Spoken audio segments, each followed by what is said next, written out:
आजकल लड़कियों महिलाओं के साथ गलत काम होने के केसेस लगातार बढ़ते जा रहे हैं। ये सिर्फ आपके लिए एक खबर बन के रह जाते होंगे, एक घटना मात्र, लेकिन इससे लड़की की, महिला की जिसके साथ ये घटना घटी उसकी पूरी जिंदगी तबाह हो जाती है। ये केवल एक बार नहीं होता, बार बार होता है। तब जब वो लड़की पुलिस से कंप्लेन करने जाती है, फिर तब जब हॉस्पिटल में उसका मेडिकल चेकअप होता है, और मेडिकल चेकअप इतना दर्दनाक और शर्मसार करने वाला होता है।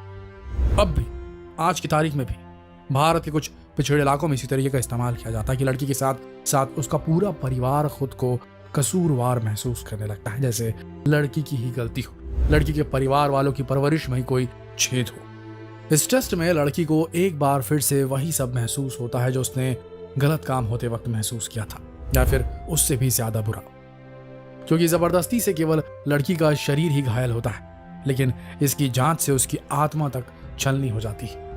आज के वीडियो में हम आपको बताएंगे कि एक गलत काम होने वाले विक्टिम को क्या क्या सहना पड़ता है और इसकी जांच कैसे की जाती है, ये लड़की के साथ वाकई में गलत काम हुआ है या नहीं, कैसे एक हंसती खेलती लड़की या महिला की जिंदगी एक पल में तहस नहस हो जाती है।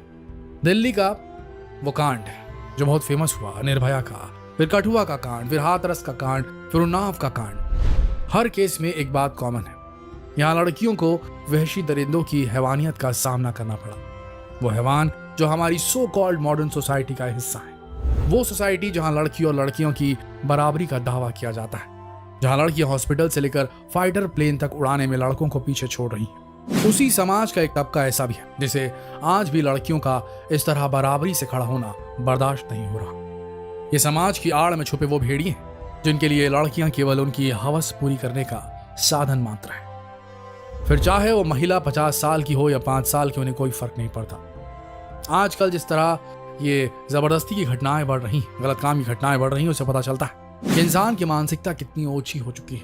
देश में हर रोज 100 से ज्यादा ऐसे केसेस दर्ज किए जाते हैं, और ये केवल वो आंकड़े हैं जिनकी रिपोर्ट की जाती है, लेकिन न जाने कितने केस तो पुलिस स्टेशन पहुंच ही नहीं पाते, क्योंकि गलत काम करने वाला तो एक बार गलत काम करके भाग जाता है, लेकिन उसके बाद उस लड़की को हर दिन हर पल उस अपमान को सहना पड़ता है, शादी के बाद तक, अगर शादी हो पाई तो। जहां विक्टिम होते हुए भी उसे अपराधी बना दिया जाता है। कभी उसके कपड़ों को दोष दिया जाता है तो कभी उसके चाल चलन को। जब एक लड़की के साथ ऐसा कुछ होता है तो उस वक्त उसकी मानसिक हालत को कोई भी नहीं समझ सकता। कई बार तो दरिंदे इतने वहशी होते हैं कि वो केवल गलत काम ही नहीं करते, बल्कि लड़कियों को, उसके शरीर को बुरी तरीके से घायल कर देते हैं, उनकी जान भी ले सकते हैं। कई बार तो ऐसा भी हुआ है। खासतौर पर छोटी लड़कियों के लिए ये सब बहुत दर्दनाक होता है, और इसीलिए उनके बचने के चांसेस बहुत कम होते हैं। एक केस में तो ऐसा हुआ है कि कई जगह प्राइवेट पार्ट में गलत चीजें घुसा दी गई हैं, हम बता भी नहीं सकते कि वो क्या क्या चीजें। ऐसे केसेस के बारे में सुनकर ही खून खौल जाता है। फिर सोचिए उस लड़की के ऊपर क्या बीतती होगी जो दिन रात उस दर्द को झेल रही है। ऊपर से अगर वो न्याय के लिए अदालत पहुंच जाए तो वहां रोज सैकड़ों लोगों के सामने उसको अपमानित किया जाता है, जिससे उसे बार बार वही महसूस होता है जो उसे गलत काम होते वक्त महसूस हुआ था। और इन सब की वजह से अक्सर जो विक्टिम होती है वो डिप्रेशन में चली जाती है या फिर खुदकुशी जैसा कदम उठा लेती है। लेकिन किसी और के पाप के लिए खुद को सजा देना कहीं से भी उचित नहीं, बल्कि जरूरत है दोषियों को सजा दिलवाई जाए, और इसका एक ही माध्यम है कोर्ट केस। लेकिन यहाँ भी समस्या कम नहीं है। जब किसी लड़की के साथ ऐसा कुछ होता है तो उसकी मेडिकल जांच करवाई जाती है, और अगर मेडिकल जांच में इस बात की पुष्टि नहीं हुई कि जबरदस्ती हुई ही नहीं तो केस शुरू होने से पहले ही खत्म हो जाता है। इसलिए जांच में साबित होना बहुत जरूरी है कि गलत काम हुआ है, और इसकी जांच के लिए जो टेस्ट किया जाता है उसे 2 फिंगर टेस्ट कहा जाता है।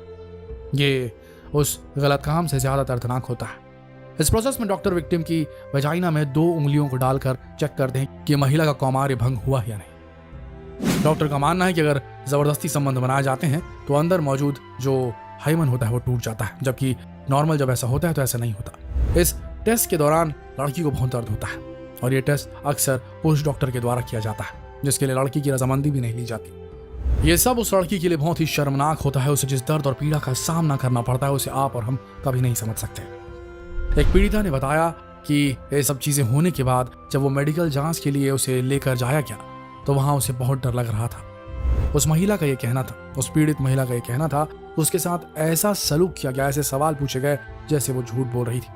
उसे लगा कि महिला डॉक्टर टेस्ट करेंगी, लेकिन ऐसा नहीं हुआ। उस टेस्ट के दौरान जो पीड़ा हुई, वो गलत काम होते समय जो दर्द हुआ था, उसे ताज़ा करने वाली थी। शर्म, तकलीफ और डर ये कोई नहीं समझ सकता जो उसने झेला।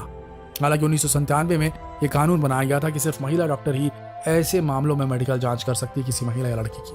लेकिन महिला डॉक्टरों की कमी को देखते हुए 2005 में फिर से कानून में संशोधन हुआ। अब किसी भी लिंग और किसी भी विषय का रजिस्टर्ड मेडिकल डॉक्टर इस तरह की जांच कर सकता है। हालांकि इसके लिए पीड़ित की अनुमति जरूरी है, लेकिन ऐसा होता नहीं और अक्सर लड़कियों को जिल्लत और अपमान का सामना करना पड़ता है। अब इस तरह के और कई मामले सामने आए तो सरकार हरकत में आई है और 2 फिंगर टेस्ट पर रोक लगा दी गई। लेकिन इस टेस्ट के आधार पर लिए गए फैसले अक्सर विवादों में रहते हैं, क्योंकि कई बार तो पार्टनर की मर्जी से किए गए जो संबंध बनते हैं उससे भी हाइमन टूटने का खतरा रहता है। ऐसे में रिजल्ट 100% सही कैसे माने जा सकते हैं?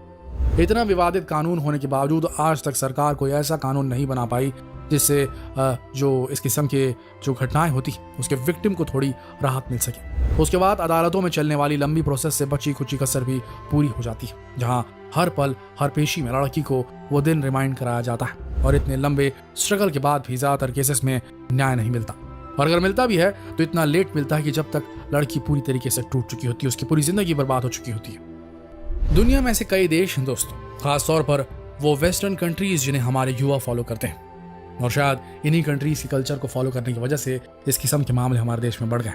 लेकिन उन देशों में इस किस्म की घटनाएं अगर होती तो अपराधी को तुरंत सजा मिलती है और जघन्य सजा मिलती है। कोई फर्क नहीं किया जाता कि जिसने भी ये कृत्य किया है वो नेता का बेटा हो या आम कोई मुजरिम, सबके साथ समान व्यवहार होता है और कड़ी सजा मिलती है। लेकिन हमारे देश में यहाँ तो न जाने कितने नेताओं के ऊपर इस किस्म के केस चल रहे हैं, गलत काम के केस चल रहे हैं, और वो आराम से मजे की जिंदगी और अपने करियर में पूरी तरीके से बिजी है। जबकि दूसरे कई देशों में ऐसे गुनाह के लिए ऐसी सजा दी जाती है कि आरोपी के आने वाले पुश्ते भी ऐसा अपराध करने के बारे में सोच भी नहीं सकते। दोस्तों, आपको क्या लगता है इस किस्म के आरोपी को जो गलत काम में इन्वॉल्व होता है उसे क्या सजा दी जानी चाहिए?